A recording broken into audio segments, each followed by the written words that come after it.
Hello friends, last lecture में हमने terminology of helical gear देखा था और उससे पहले हमने introduction about helical gear and application, advantage, disadvantage, ये सब ऑलरेडी हमने देख लिया था।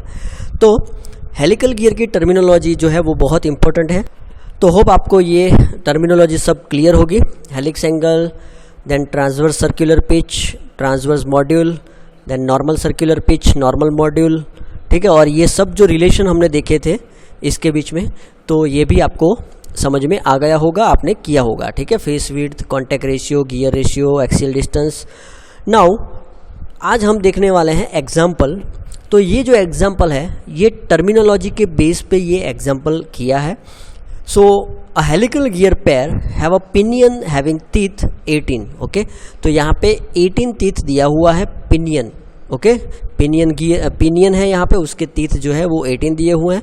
Transverse diameter pitch is 6 teeth per inch, मतलब कि यहाँ पे जो ये लिखा है ना, आप थोड़ा कंफ्यूज हो जाओगे कि ट्रांसवर्स डायामीटर पिच, यानी कि यहाँ पे डायामेट्रल पिच की बात की है, ट्रांसवर्स पिच की बात नहीं की है। थोड़ा ध्यान देना और थोड़ा उसको क्लियर करना कि यहाँ पे transverse diameter pitch is 60 teeth per inch if the normal pressure angle is 20 degree, यानी कि φn normal pressure angle is 20 degree and helix angle 25 degree, psi is equal to 25 degree.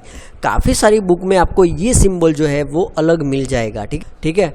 तो यहाँ पे साई जो है वो 25 डिग्री है और φn जो है वो 20 डिग्री है।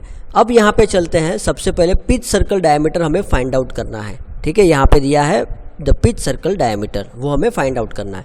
तो पिच सर्कल फाइंड आउट करने के लिए यहाँ पे हमारे पास इक्वेशन था डायामेट्रल पिच।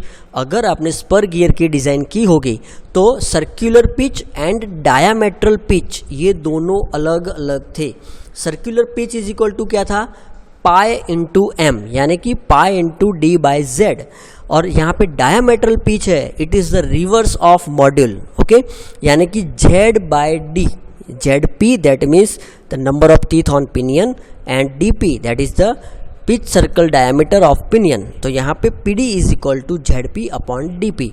तो यहाँ पे पी डी दिया हुआ है डायमेट्रल पिच एंड यहाँ पे जेड पी दिया हुआ है, तो डी पी हम फाइंड आउट कर सकते हैं। सो यहाँ पे जो डी पी हमें मिलता है that is 3 inch, okay, and 1 inch is equal to 25.4 mm। So यहाँ पे डायामीट्रल पिच जो है दैट इज 76.2 mm। यहाँ पे इंच आएगा क्योंकि यहाँ पे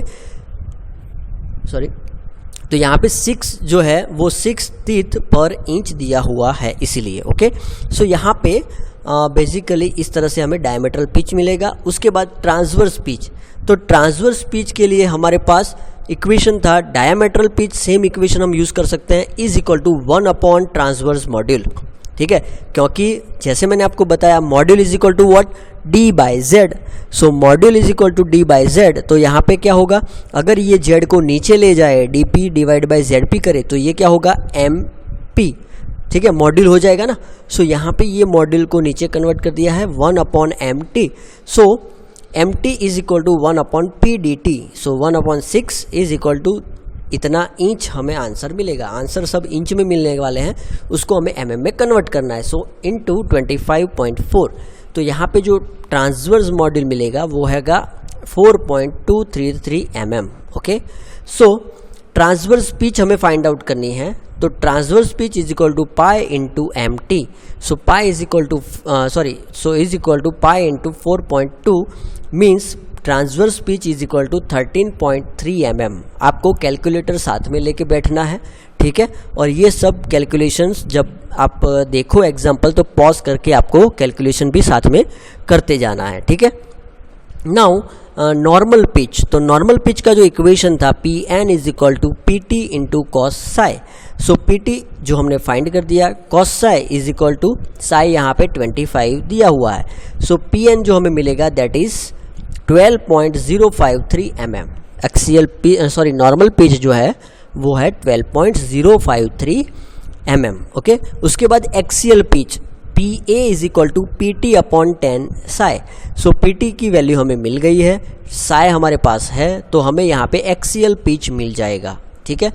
एक्सियल पिच हो जाने के बाद नॉर्मल डायामीट्रल पिच, यानी कि जैसे हमने यहाँ पे ट्रांसवर्स पिच देखा, ठीक है, डायमेट्रल ट्रांसवर्स पिच, वैसे ही यहाँ पे normal diametral pitch.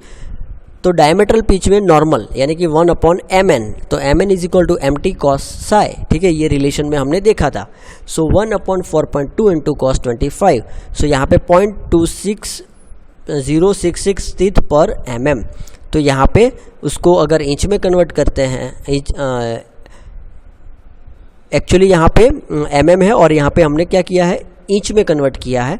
So PDN is equal to 6.62 teeth per inch. Okay, now transverse pressure angle phi t हमें फाइंड करना है। So tan phi t is equal to tan phi n upon cos psi। Friends, मैंने आपको ये equation याद रखने को कहा था और होप आपने ये याद रखा होगा, लेकिन ये इक्वेशन जो है हम सॉल्व करेंगे किसमें, फोर्स एनालिसिस जो हम करेंगे हेलिकल गियर का, उसमें ये इक्वेशन आपको पता चल जाएगा, ठीक है। So tan phi t is equal to 0.40159। So phi t is equal to अगर tan इनवर्स करते हैं तो यहाँ पे हमें आंसर मिलता है 21.88 डिग्री। सो इस तरह से 1 बाय 1 आपको ये सब फाइंड आउट करना है, ठीक है। तो ये था बेसिक एग्जाम्पल, ये 3-4 मार्क्स में एग्जाम में आ जाता है, ठीक है। उसके बाद हम देखेंगे equivalent spur gear and virtual number of teeth.